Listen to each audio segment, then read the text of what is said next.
Halo, assalamualaikum warahmatullahi wabarakatuh, teman-teman semua. Gimana kabarnya? Ketemu lagi bersama saya di channel Adam Service.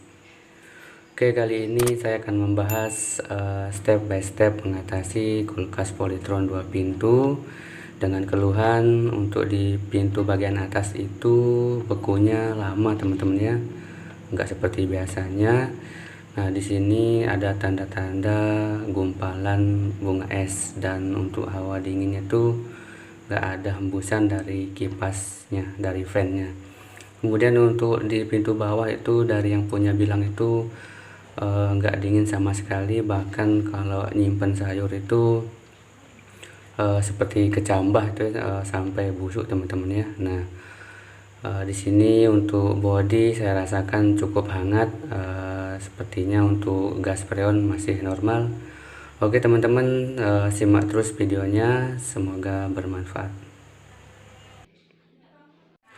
Nah, untuk langkah pertama sebelum teman-teman bongkar ya, di sini teman-teman coba pastikan untuk pipa pres dan di bagian filter itu harus hangat ya teman-teman. Nah, di sini untuk pipa pres dan filter hangat.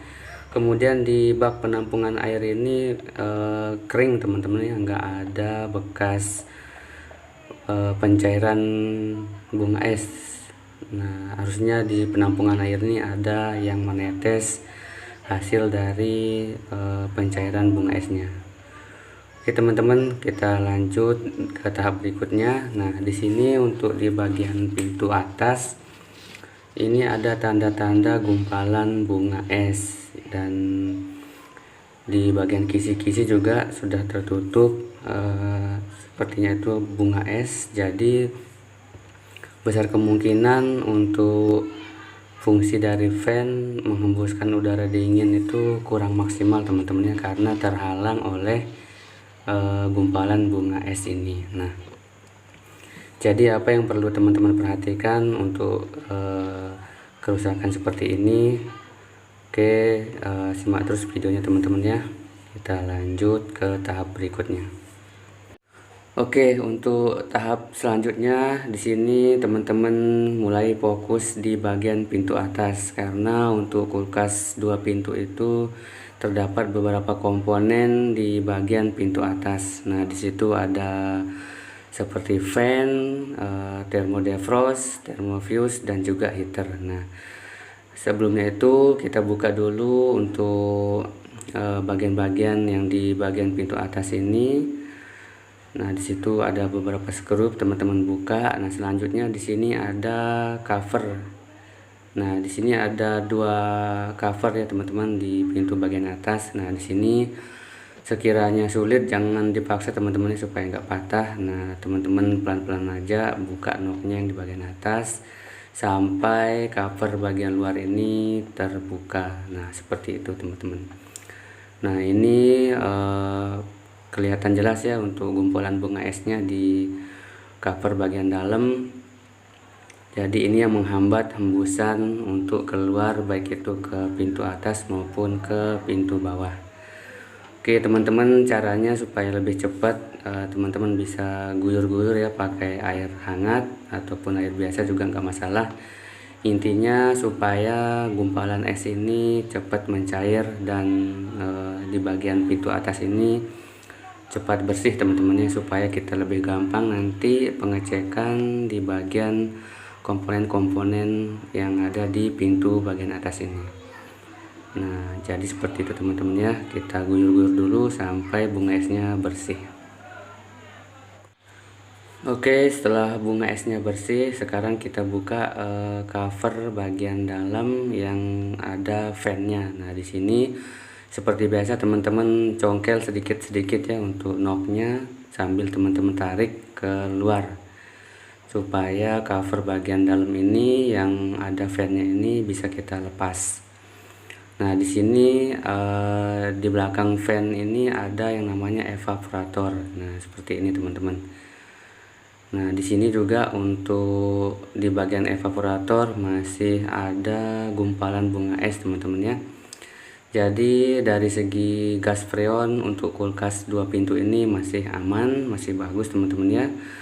Nah, sekarang teman-teman lebih fokus di bagian sensor-sensornya. Nah, di bagian pintu atas ini nanti kita cek satu persatu sensor-sensornya, yaitu ada defrost, ada heater, dan juga thermofuse. Nah, nanti di sini soket untuk fan-nya ini teman-teman buka ya supaya lebih leluasa. Tapi sebelumnya itu kita pastikan dulu apakah fan ini berputar atau enggak teman-teman ya. Nah, di sini coba kita tutup kembali untuk memastikan apakah fan ini normal atau enggak. Karena fungsi dari fan ini yaitu menghembuskan udara dingin yang dari evaporator menuju di pintu atas dan juga ke bagian pintu bawah. Jadi kalau fan ini nggak berfungsi, maka otomatis nggak ada yang menghembuskan hawa dinginnya.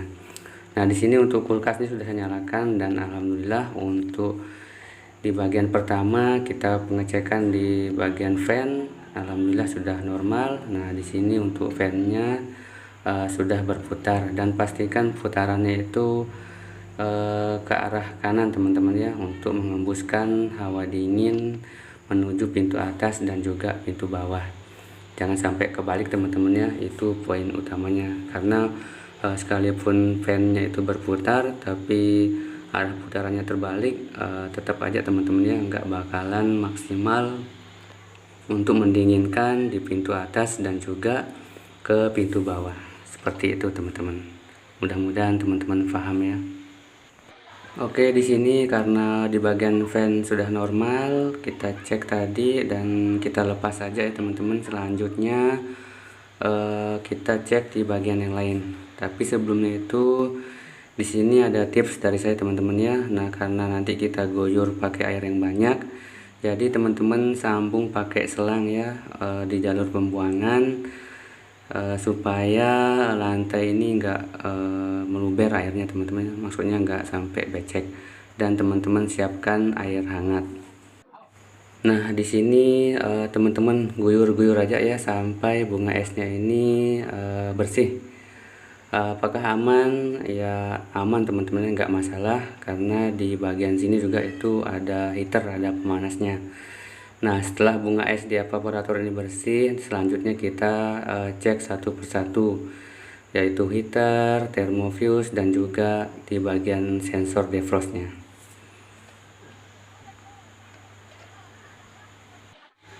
Oke teman-teman, di sini untuk evaporatornya sudah bersih. Selanjutnya teman-teman cek di bagian heater terlebih dahulu. Nah, caranya teman-teman cari kabel yang sambungannya itu dari bawah teman-teman ya. Nah, teman-teman cari dan teman-teman cabut soketnya. Nah, ini adalah jalur heater yang asal kabelnya itu dari bawah evaporator.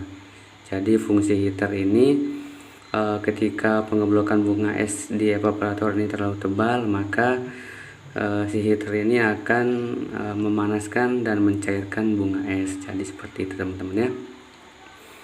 Nah, di sini teman-teman coba siapkan alat ukur, kemudian teman-teman ukur masing-masing ujung dari heaternya. Nah, bebas ya, bolak-balik nggak masalah. Dan teman-teman tempelkan alat ukur. Nah, di sini terbaca ada nilai teman-teman, ada hambatan. Untuk di bagian heater alhamdulillah normal, tapi walaupun begitu nanti kita cek fisiknya ya teman-teman. Kita angkat evaporatornya, apakah heater ini pecah atau enggak. Karena walaupun nilainya normal, enggak menutup kemungkinan heater ini pecah. Nah, selanjutnya teman-teman cabut soket di bagian sensor defrost. Nah, di sini ada thermofuse dan juga sensor defrost, atau istilah lainnya tuh bimetal. Nah, ini dia untuk kondisi sensor defrost sudah lumayan lembab teman-teman ya. Nah, di sini untuk jalur thermofuse teman-teman lihat ya, ada kabel warna putih. Nah, itu jalurnya. Kabel warna putih ini menuju kabel warna hijau. Nah, yang merah itu jalur sensor defrostnya. Nah, di sini teman-teman ukur di jalur thermofuse. Nah, alat ukurnya untuk propnya teman-teman tempelkan di kabel warna putih. Selanjutnya di soketnya ini teman-teman cari jalur yang warna hijau. Nah, di sini untuk termofuse harus nyambung teman-teman, ya nggak boleh putus. Nah, di sini untuk termofuse alhamdulillah masih normal, masih terhubung. Jadi besar kemungkinan kulkas ini mengalami kerusakan di bagian sensor defrost. Karena untuk fungsi defrost ini memerintahkan heater untuk aktif teman-teman, ya, untuk memanaskan pengeblokan bunga es yang ada di evaporator seperti itu. Nah, setelah kita cek di bagian heater, termofuse dan juga sensor bimetal, nah poin penting adalah teman-teman pastikan itu kondisi fisik heaternya itu enggak sampai pecah teman-teman, ya, karena walaupun ada nilai waktu kita ukur, teman-teman wajib pastikan kondisi fisiknya. Nah, caranya kita angkat evaporator ini secara perlahan. Teman-teman bisa bengkokkan sedikit demi sedikit, ya, pipa tembaga, nggak angkat sedikit supaya evaporator ini bisa kita angkat ke atas. Nah, jadi di sini hati-hati supaya pipa aluminiumnya nggak patah, tapi nggak harus takut juga teman-teman, ya, karena kalau takut teman-teman nggak bakalan bisa. Nah, di sini angkat perlahan sedikit demi sedikit sampai evaporator ini bisa kita angkat, dan juga supaya lebih leluasa kita periksa di bagian heater dan juga di lubang pembuangan.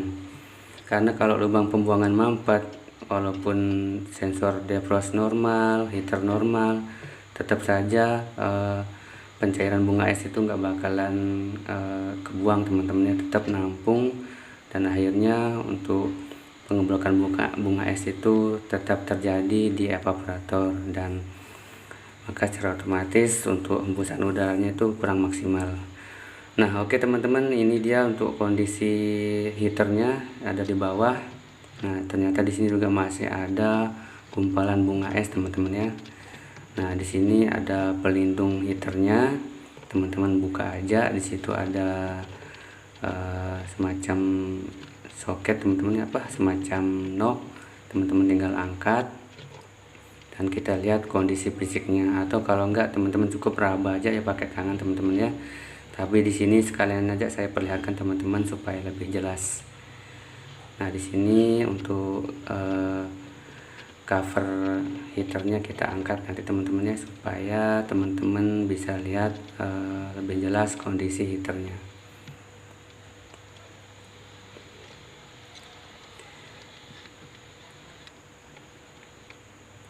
Nah, di sini teman-teman pastikan juga, ya, untuk lubang pembuangan jangan sampai ada yang tersumbat. Kadang-kadang juga semua sudah normal tapi kurang jeli, ya teman-teman. Nah, di sini yang tidak diperhatikan di jalur pembuangannya. Nah, ini untuk pelindung heaternya sudah saya angkat. Nah, ini dia teman-temannya untuk kondisi heaternya. Alhamdulillah untuk kondisi heater masih aman, masih normal. Nah, selanjutnya teman-teman pastikan, ya, untuk di jalur lubang pembuangan itu lancar, ya, nggak ada sumbatan, entah itu dari lumut ataupun semacamnya. Caranya itu teman-teman bisa sogro-sogro, ya, dari lubang pembuangan di bawah kulkas yang di dekat pembuangan tadi yang warna hitam. Teman-teman bisa tusuk-tusuk pakai lidi atau semacamnya supaya jalur pembuangan itu bersih. Nah, ini dia yang saya maksud teman-teman, ya. Lubang pembuangan ini harus lancar, nggak boleh mampet teman-teman. Oke, setelah semuanya kita periksa normal, aman, jadi kita tutup kembali untuk pelindung heaternya, dan juga kita pasang kembali nanti di bagian evaporatornya. Oke teman-teman, di sini untuk heater sudah saya pasang kembali seperti semula. Lanjut kita balikkan untuk evaporator ke posisi semula. Nah, di sini seperti biasa tadi kita bongkar, teman-teman pelan-pelan ya untuk membalikkan ke posisi semula evaporatornya. Nah, seperti ini. Nanti disitu kan ada lekukan ya di bagian busanya, di bagian styrofoamnya itu. Nah, teman-teman posisikan kembali seperti semula supaya evaporator ini posisinya pas ya, karena nanti kita akan pasang itu cover yang ada fan-nya supaya tidak menjanggal, teman-teman. Oke, untuk langkah selanjutnya teman-teman, nah di sini kita pindah di bagian bawah. Untuk kulkas 2 pintu ini ada yang namanya sensor timer, teman-teman. Timer ini atau bahasa sederhananya itu pengatur waktu. Jadi fungsi timer ini memerintahkan kapan kompresor ini nyala dan kapan kompresor ini akan off. Jadi untuk interval waktunya itu 8/30, artinya 8 jam jalan dan 30 menit posisi off atau defrost. Nah, ini dia teman-teman yang namanya timer atau pengatur waktu. Untuk kulkas Polytron 2 pintu ini menggunakan tipe timer sepertiga. Nah, ini dia untuk timernya masih ori, teman-teman ya, masih disegel. Nah, untuk timer sepertiga ini dalam kondisi running itu dia akan bergetar, teman-teman ya. Jadi sekalipun teman-teman pegang terus timer ini bergetar, alangkah baiknya teman-teman itu coba periksa lagi di bagian gear yang ada di dalam timer. Nah, coba nanti kita buka ya untuk segelnya ini, sealnya ini, nanti bisa kita cek putaran dari gear timer ini yang ada di dalam. Nah, kadang-kadang timer itu walaupun bergetar tapi gearnya itu enggak berputar, teman-teman. Jadi secara otomatis kulkas ini mengalami gagal defrost. Oke, di sini kita coba nyalakan ya teman-teman untuk kulkasnya, dan nanti setelah itu kita cek apakah timer ini bergetar dan untuk di gear bagian dalam itu apakah berputar atau enggak, karena bisa jadi gearnya itu sudah aus, teman-teman ya, sudah enggak berputar. Nah, di sini untuk kulkasnya sudah nyala, sudah running. Kemudian teman-teman pastikan untuk timer ini ada getaran, teman-teman ya, sedikit, enggak terlalu besar. Intinya kalau dipegang itu ada getaran. Dan selanjutnya teman-teman coba cek putaran gear yang ada di dalam timer ini. Nah, jadi fungsi timer ini setelah 8 jam kompresor running atau jalan, dia akan memerintahkan sensor defrost untuk melakukan sistem pendefrostan, teman-temannya, untuk mengaktifkan heater. Nah, di sini kita coba perhatikan teman-temannya untuk gearnya ini enggak terjelas ya di kamera, tapi intinya teman-teman kalau menangani kasus seperti ini, teman-teman cek juga ya di bagian dalam timernya. Oke, di sini untuk timernya coba kita posisikan ke posisi defrost dengan cara kita putar berlawanan arah jarum jam. Nah, nanti ada suara yang lebih besar sampai nanti kompresor ini posisinya off. Nah, seperti itu teman-teman ya. Nah, dalam kondisi ini dalam kondisi sistem pendemprosan, teman-teman ya. Nah, setelah sistem pendemprosan ini si timer ini nggak akan ada getaran, teman-teman ya, berbeda dengan pada saat kompresor running. Nah, untuk waktunya itu tergantung tebal atau tipisnya bunga es yang ada di evaporator, teman-teman ya. Nggak mesti 30 menit sistem pendefrosan. Nah, untuk gearnya ini tetap berputar setelah kurang lebih 30 menit. Nanti timer ini akan berpindah sendiri ke mode on untuk mengaktifkan kompresor kembali. Nah, tapi di sini kameranya kurang jelas teman-teman ya, mohon maaf. Nah, yang jelas intinya kalau teman-teman menghadapi atau menangani kasus seperti ini, teman-teman pastikan gear timer itu normal berputar. Oke, jadi di sini untuk di bagian timer masih normal, masih baik-baik aja. Karena untuk di kulkas 2 pintu ini jarang sekali ya teman-teman untuk kerusakan di bagian timer. Tapi di sini sekalian saya bahas supaya lebih jelas tahap demi tahapnya untuk perbaikan kulkas 2 pintu teman-teman. Nah, di sini untuk timernya kita pasang kembali seperti semula dan jangan lupa dipasang semua skrup-skrupnya. Oke, jadi kesimpulannya teman-teman untuk kerusakan pada kulkas ini yaitu gagal defrost teman-teman ya, karena untuk sensor defrost yang lama itu sudah rusak, maka di sini saya ganti dengan yang baru. Jadi sistem kerja defrost itu dia secara otomatis akan terhubung ketika suhu yang ada di evaporator ini sudah lumayan dingin teman-teman ya. Nah, ketika sensor defrost ini terhubung, maka arus listrik akan mengalir ke sensor heater, maka secara otomatis heater pun akan menyala dan menghasilkan panas. Nah, dari panas heater ini akan mencairkan bunga es yang ada di evaporator.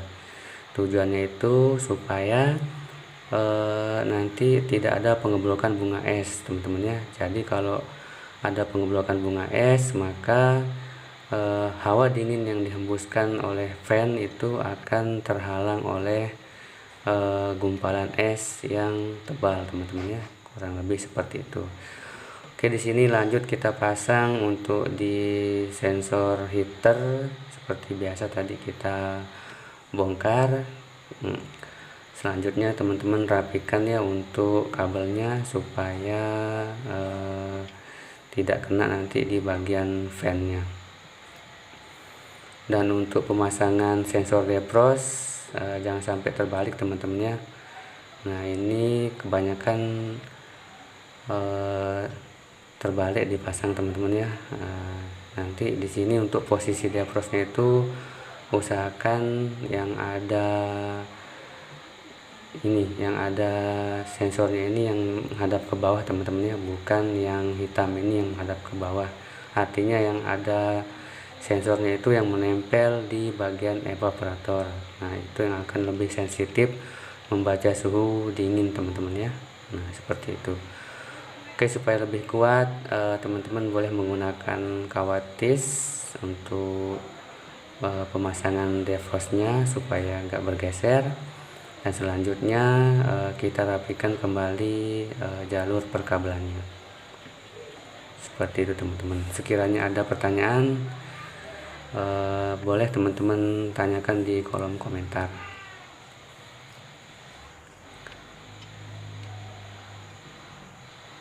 Oke, di sini kita rapikan ya untuk sensor defrostnya. Selanjutnya kita pasang untuk di bagian fan-nya. Nah, ini untuk bagian fan-nya tinggal teman-teman pasang ya, untuk soketnya gampang, tinggal dicolokin aja. Setelah itu baru kita tutup kembali. Oh ya teman-teman, ini sekedar informasi, kulkas ini pernah saya servis kalau nggak salah 2 tahun yang lalu teman-teman ya, sebelum saya bikin channel ini. Nah, sekarang saya dihubungi lagi untuk memperbaikinya. Seperti itu teman-teman. Jadi untuk menangani permasalahan seperti ini, teman-teman lakukan langkah demi langkah seperti yang ada di video ini teman-teman ya. Intinya teman-teman bekerja sesuai dengan SOP. insya Allah pekerjaan itu akan aman dan lancar, tidak ada keluhan bagi yang punya kulkas yang kita perbaiki. Oke, untuk cover fan sudah terpasang. Nah, di sini untuk cover bagian luar ada sedikit tips dari saya teman-teman ya. Untuk lubang ventilasi udara ini teman-teman jangan atur di bagian yang ini teman-teman ya. Usahakan tuh lubangnya di tengah-tengah di angka 3. Nah, jadi di angka 3 ini untuk ventilasinya itu terbagi dua teman-teman ya. Untuk di bagian atas dapat, di bagian bawah juga dapat, seperti itu. Jangan sampai ditutup teman-teman ya. Kalau ditutup nanti di bagian bawah itu laju aliran udara dinginnya itu berkurang teman-teman ya. Jadi untuk standarnya itu teman-teman atur di angka 3 atau di tengah-tengah teman-teman. Oke, lanjut kita pasang seperti semula. Selanjutnya terus kita pasang skrupnya. Nah, ini skrupnya teman-teman jangan lupa pasang supaya lebih kuat ya untuk cover bagian luar ini. Oke, seperti itu teman-teman, gampang ya untuk mengatasi permasalahan kulkas 2 pintu bagian bawah tidak dingin. Dan selanjutnya di sini untuk kulkasnya kita nyalakan dan kita coba rasakan hembusan udaranya. Di sini alhamdulillah untuk fan sudah berputar dan ada hembusan dari fan yang berfungsi untuk mengalirkan atau menghembuskan udara dingin. Nah, di sini kita coba menggunakan tisu ya teman-teman untuk visual checknya, untuk kita pastikan ada hembusan udara dari fan. Nah, seperti itu teman-teman. Nah, ini ya, kalau sudah seperti ini insya Allah aman teman-teman ya untuk kulkasnya normal kembali teman-teman. Nah, ini sudah lumayan kenceng ya untuk hembusan udara dari fan-nya. Nah, untuk memastikannya teman-teman tutup di bagian atas. Selanjutnya teman-teman rasakan di dalam di lubang kisi-kisi ini ada hembusan udara. Seperti itu teman-teman ya. Alhamdulillah sudah ada hawa dinginnya. Oke teman-teman, cukup sampai di sini dari saya. Sampai jumpa di video selanjutnya. Sehat berkah berlimpah untuk kita semua. Amin ya robbal alamin. Assalamualaikum warahmatullahi wabarakatuh.